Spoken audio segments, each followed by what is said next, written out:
सज्जनों, अपने जीवन को ऊंचा अर्थात हीरे के जैसा मूल्यवान बनाने के लिए मनुष्य को अपनी मनसा, वाचा और कर्मणा पर पूरा ध्यान देना चाहिए। उसे अपनी सारी दिनचर्या को सावधानी से चलाना चाहिए और आत्मनिरीक्षण करते रहना चाहिए। दिनचर्या पर ध्यान न देने से और लापरवाह होकर रहने से मनुष्य का जीवन दिनों दिन बिगड़ता जा रहा है और संस्कार खराब होते हैं।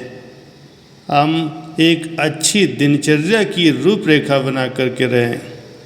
जैसे मकान की नींव सुदृढ़ होने से सारा मकान मजबूत रहता है, वैसे ही अमृत बेला सारी दिनचर्या की नींव है। उस समय जिसकी जैसी स्थिति होती है उसका सारे दिन की मानसिक अवस्था पर प्रभाव पड़ता है। अतः वास्तव में प्रातः 3 या 4 बजे उठना बहुत अच्छा है।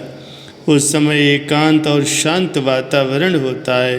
मन भी दिन भर के कारोबार के सोच विचार से निवृत्त और रात भर की नींद के बाद ताज़ा और शांत होता है। इसीलिए उस समय ईश्वरीय याद में बैठने से मन सहज ही मग्न हो जाता है और जीवन में बहुत ऊंची प्राप्ति होती है। प्रातः 3 बजे उठने के लिए भले ही 1-2 घंटे की नींद को त्यागना पड़ता है, परंतु इस त्याग से लाभ हजारों गुना ऊंचा होता है। परंतु फिर भी यदि कोई व्यक्ति नित्य प्रति उस समय उठ नहीं सकता तो उसे प्रातः 4 बजे तो अवश्य ही उठना चाहिए। आखिर इतनी ऊंची कमाई के लिए कुछ तो समय निकालना ही पड़ेगा। वास्तव में देखा जाए तो थोड़े दिनों के अभ्यास से इस समय उठना संभव है। एक अच्छे पुरुषार्थी का नित्य प्रति ये अभ्यास होना चाहिए कि जैसे ही आँख खुले सबसे पहले उसके मन में ईश्वर की स्मृति आए। उसे दिन भर में चाहे कितने ही कार्य व्यवहार क्यों न करने पड़े, परंतु उसे ये बात अपने स्वभाव में जरूर अपना लेनी चाहिए कि अमृत वेले उठते ही सबसे पहले और कोई संकल्प ना करके सीधे परम पिता परमात्मा की याद आए और ये विचार आए कि मैं एक आत्मा हूँ। इस संकल्प में कोई अधिक समय नहीं लगता, लेकिन इसका प्रभाव सारी दिनचर्या पर पड़ता है। उसे चारपाई से तुरंत नहीं उठना चाहिए और न ही उसे किसी अन्य कार्य में लग जाना चाहिए, बल्कि वहीं बैठ करके अपनी स्मृति को एकाग्र करना चाहिए और मन में विचार करना चाहिए कि मैं एक ज्योति रूप आत्मा हूँ। मैं ज्ञान के सागर, शांति के सागर, आनंद के सागर और प्रेम के सागर परमपिता परमात्मा की संतान हूँ। वो सबके परमपिता परमात्मा कल्याणकारी, सुखदाता और शांतिदाता है। मैं भी उनकी तरह दूसरों को सुख देने और कल्याण करने के निमित्त बनूंगा। मैं परमधाम से इस सृष्टि मंच पर आया था और वास्तव में तो मैं परमधाम अर्थात ब्रह्मलोक का ही वासी हूँ, जहाँ पवित्रता और शांति का वातावरण है। मैं एक ज्योतिर्बिंदु आत्मा हूँ और मुझे शीघ्र ही अपने परमधाम वापस जाना है। कितने सौभाग्य की बात है कि अब मैंने परमपिता परमात्मा से संबंध जोड़ा है। निराकार परमपिता परमात्मा ही मेरे पिता, मेरे रक्षक और संत सद्गुरु हैं, जो कि मुझे इस मृत्यु लोक से उस पार अपने शांति धाम में ले जा रहे हैं। अब मैं परमपिता परमात्मा के आश्रित हूँ। इस अभ्यास को अपने जीवन का आवश्यक कार्य, बल्कि इसे ज्ञान रत्नों की कमाई का साधन समझकर अपने जन्म जन्मांतर के लिए संपूर्ण सुख शांति का सहारा मानकर तथा आत्मा का स्नान या भोजन मानकर बहुत जरूरी समझना चाहिए। अपने मन को निराकार ज्योति स्वरूप बिंदु रूप परमात्मा में स्थित करके शांति, शक्ति, प्रकाश और पवित्रता के अनुभव में स्थिर रखना चाहिए।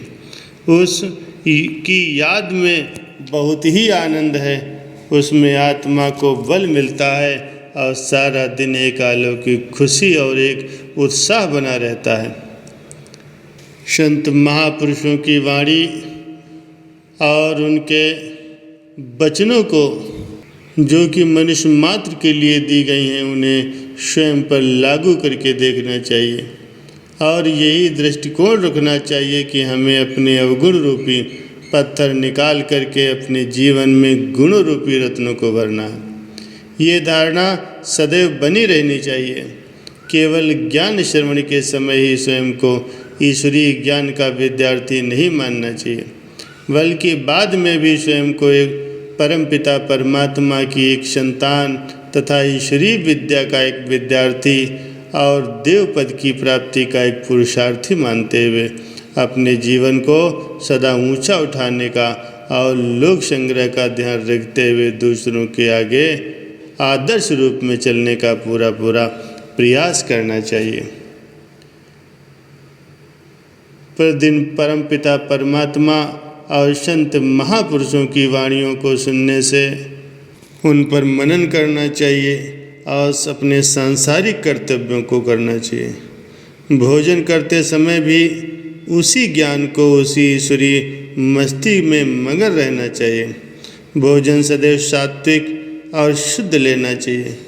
भोजन करते समय इसी स्मृति में रहना चाहिए कि ये तो परमात्मा के भंडारे में है, प्रसाद है। इसमें मेरा मन सात्विक रहेगा, मेरा शरीर ईश्वरीय सेवा में तथा अपने कर्तव्य निभाने में ठीक रहेगा।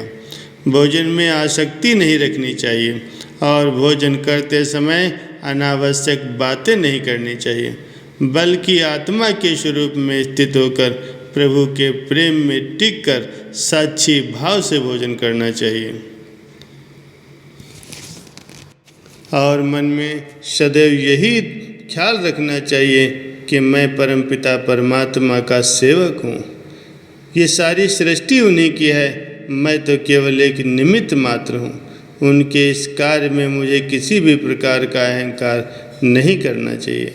मुझे काम, क्रोध, लोभ, मोह या अहंकार के वश होकर इस कार्य को अपवित्र नहीं करना है, बल्कि सभी के साथ शुद्ध प्रेम, शांति, पवित्रता और मैत्री से बर्ताव करना है। दैनिक कार्य को इस सृष्टि रूपी विराट नाटक का खेल समझकर ही करना है। जैसे कोई व्यक्ति किसी नाटक में राजा का पाठ करता है, परंतु फिर भी उसे ये एहसास रहता है कि वास्तव में मैं राजा नहीं हूँ, बल्कि अमुक स्थान पर मेरा घर है, मेरा बेटा है। ये वेशभूषा तो मैंने केवल कुछ समय के लिए पहन रखी। ऐसे ही हर एक ज्ञानवान को अपनी आत्मा की याद रखनी चाहिए। भले ही मैं दुकानदार हूँ, अफसर हूँ, व्यापारी हूँ, लेकिन ये मेरा अल्पकाल का पाठ है। मैं तो वास्तव में इन सब से न्यारी एक आत्मा हूँ। मैं परम धाम का रहने वाला हूँ, परमपिता परमात्मा की संतान हूँ। ये मित्र संबंधी अथवा लेन देन करने वाले भी वास्तव में आत्माएं ही हैं और सब अपने अपने पार्ट अदा कर रहे हैं। इस प्रकार से अपने जीवन को जीते हुए सच्चे सुख, सच्ची शांति को प्राप्त करें और अपना लोक परलोक सुहेला बनाएं।